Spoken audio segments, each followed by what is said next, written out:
Happiness classes चलाते हुए 4 साल हो गए। आज उसी की एक तरह से हम उसी मौके के उपलक्ष्य में इकट्ठे हुए हैं।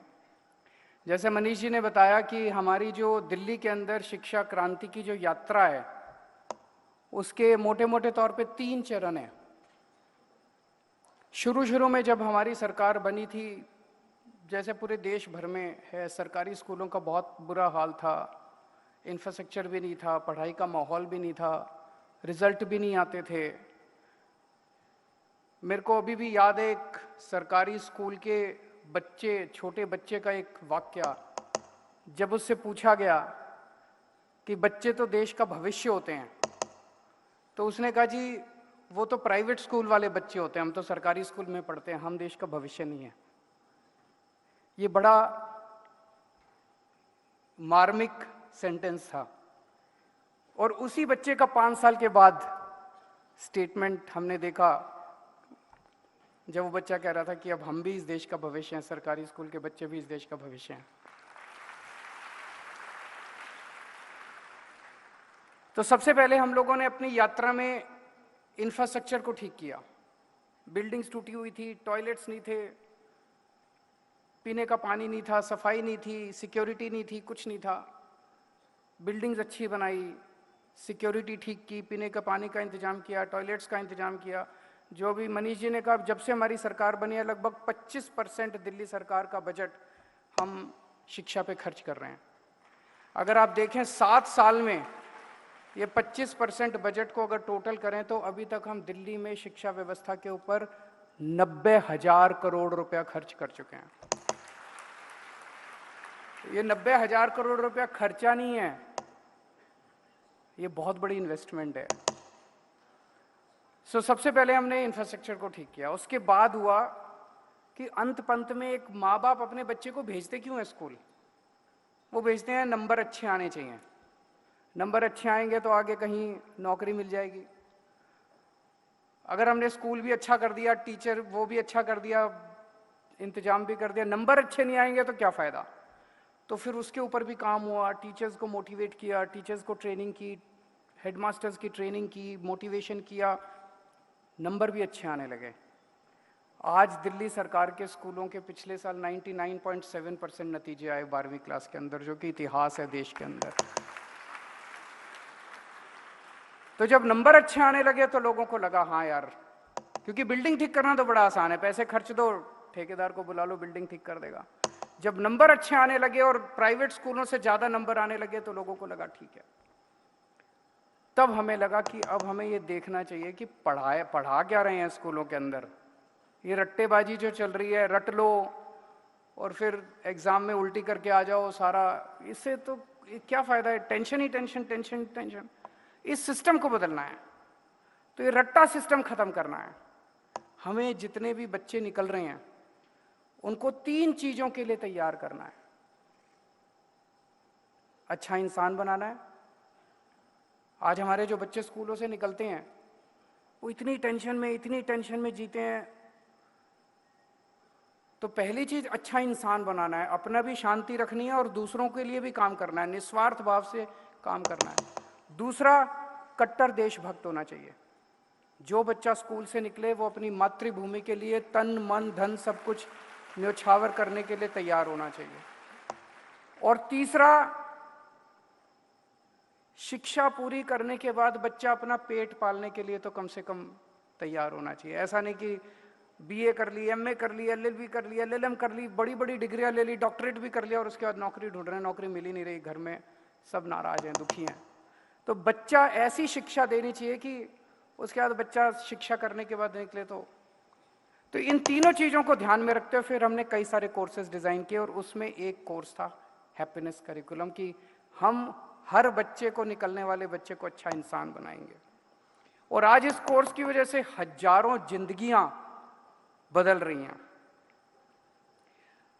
तो एक तो इसका मकसद है कि बच्चे खुश रहें, एक है अच्छा इंसान बने। बच्चे की खुशी बहुत इंपॉर्टेंट है, अंदर से खुश होगा तभी अच्छा इंसान बनेगा। और एक ये कि भगवान ने जितने लोगों को बनाया, जिसको भी बनाया, पृथ्वी पे जिसको भी बनाया, हर एक के अंदर कुछ ना कुछ टैलेंट दिया है। कुछ लोग उसको पहचान लेते हैं, कुछ लोग पहचान नहीं पाते।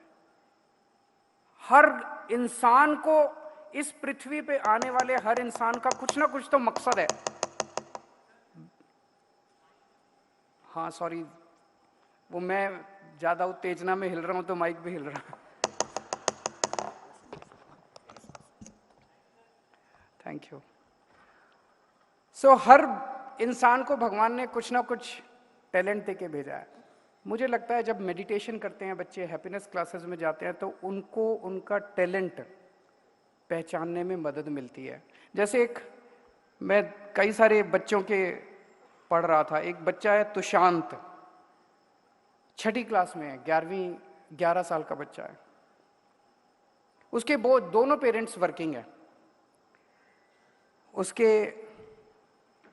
फादर कहीं टीचर हैं, मदर भी कहीं काम करती हैं। घर में छोटी बहन है। स्कूल से जब घर जाता है तो उसको अपनी बहन का ख्याल रखना पड़ता है। वो बहुत अपने में रहता था, बैक बेंचर था, पीछे बैठा करता था। घर में भी चुप चुप रहता था, कुछ भी, किसी भी चीज में पार्टिसिपेट नहीं करता था। उसके पेरेंट्स ने बताया कि वो किसी भी चीज में पार्टिसिपेट नहीं करता था। हैप्पीनेस क्लासेस जब शुरू हुई तो हैप्पीनेस टीचर ने लिखा है कि एक दिन जब हमने डांसिंग और सिंगिंग किया तो अचानक उस बच्चे के अंदर से कुछ हुआ और वो बच्चा उसके बाद से बहुत तेजी से विकास करने लगा। वो एकदम आउटवर्ड हो गया। पहले जो इंट्रोवर्ट बच्चा था वो एक्सट्रोवर्ट हो गया और उसके अंदर एक गजब की लीडरशिप क्वालिटीज निकल के आई तुशांत के अंदर, गजब की लीडरशिप क्वालिटीज, और वो पूरी क्लास का एक तरह से लीडर बनता गया। तो ये जो हैप्पीनेस क्लासेस हैं, ये हजारों बच्चों की डेली, जैसे मनीष जी ने बताया, सुबह के वक्त 18 लाख बच्चे सुबह सुबह जब होती है, स्कूल खुलते हैं, एक ही वक्त में स्कूल खुलते हैं और एक ही वक्त में पहला पीरियड हैप्पीनेस का होता है। आप कल्पना की करके देखिए, दिल्ली के अंदर 18 लाख बच्चे एक ही वक्त में डेली हैप्पीनेस क्लासेस कर रहे होते हैं। कुछ तो अच्छा असर पड़ेगा। इतनी वाइब्रेशंस, अच्छी वाइब्रेशंस पूरे दिल्ली के अंदर फैलती हैं इन सारे 18 लाख बच्चों के।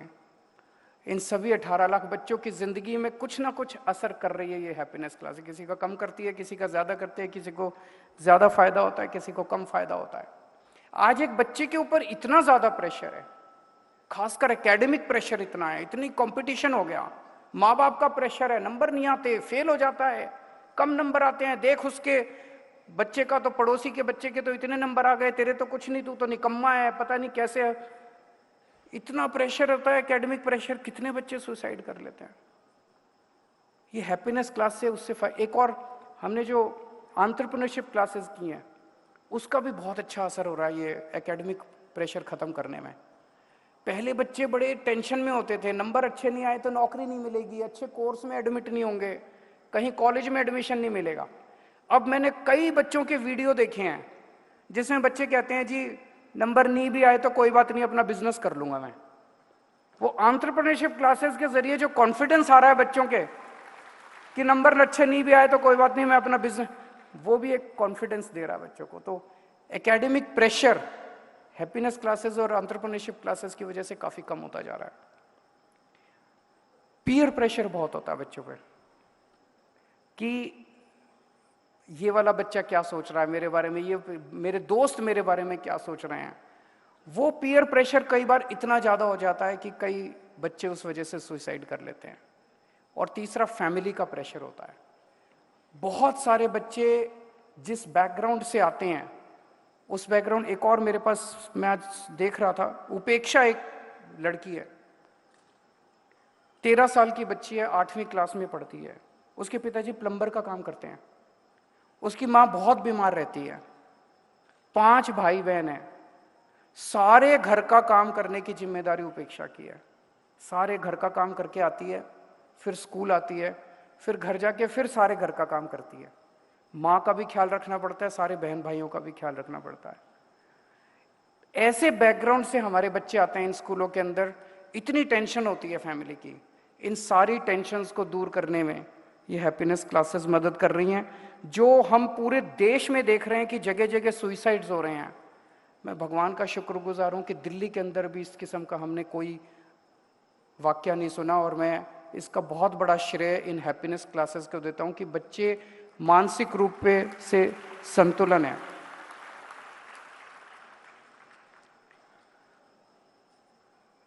मैं जिंदगी में कुछ भी हो, खुशी सबसे जरूरी है। और मैं समझता हूँ कि ये जो हैप्पीनेस क्लासेस लोगों को खुशी दे रही है, बच्चों को जो खुशी दे रही है, ये दुनिया की सारी दौलत मिलके भी इस खुशी को नहीं खरीद सकती। वो अमेरिका के प्रेसिडेंट साहब की वाइफ भी आई थी हमारी हैप्पीनेस क्लासेस अटेंड करने के लिए। जैसे मनीष जी ने कहा आधे घंटे के लिए आई थी, 1.5 घंटा हैप्पीनेस क्लासेस अटेंड करके गई थी। तो वो भी 100-200 ग्राम हैप्पीनेस हमारे यहाँ से लेके गई थी। एक कहावत है, जब हम इस पृथ्वी पे आए थे तो हम रो रहे थे और सारी दुनिया हंस रही थी। होता है ना, जब बच्चा जन्म लेता है तो माँ उसको सबसे पहले बच्चे को रुलाना होता है। अगर ना रोए तो फिर ये होता है कि पता नहीं फेफड़ा चल रहा है कि नहीं चल रहा। तो जैसे ही बच्चा रोता है जोर से तो सारे खुश होते हैं कि बच्चा ठीक है, सारे माँ बाप रिश्तेदार सारे खुश होते हैं। तो जब हम इस दुनिया में आए थे तो हम रो रहे थे और सारी दुनिया हंस रही थी। हम ऐसा काम करके जाएं कि जब हम जाएं तो हम हंस रहे हैं और सारी दुनिया हमारे पे रो रही हो। वो संस्कार इन हैप्पीनेस क्लासेस में दिए जा रहे हैं। आज जो बच्चे हमारे स्कूलों में पढ़ रहे हैं, ये देश का भविष्य है। कल दिल्ली का मुख्यमंत्री इन्हीं बच्चों में से कोई निकलेगा। कल देश का प्रधानमंत्री इन्हीं बच्चों में से कोई निकलेगा।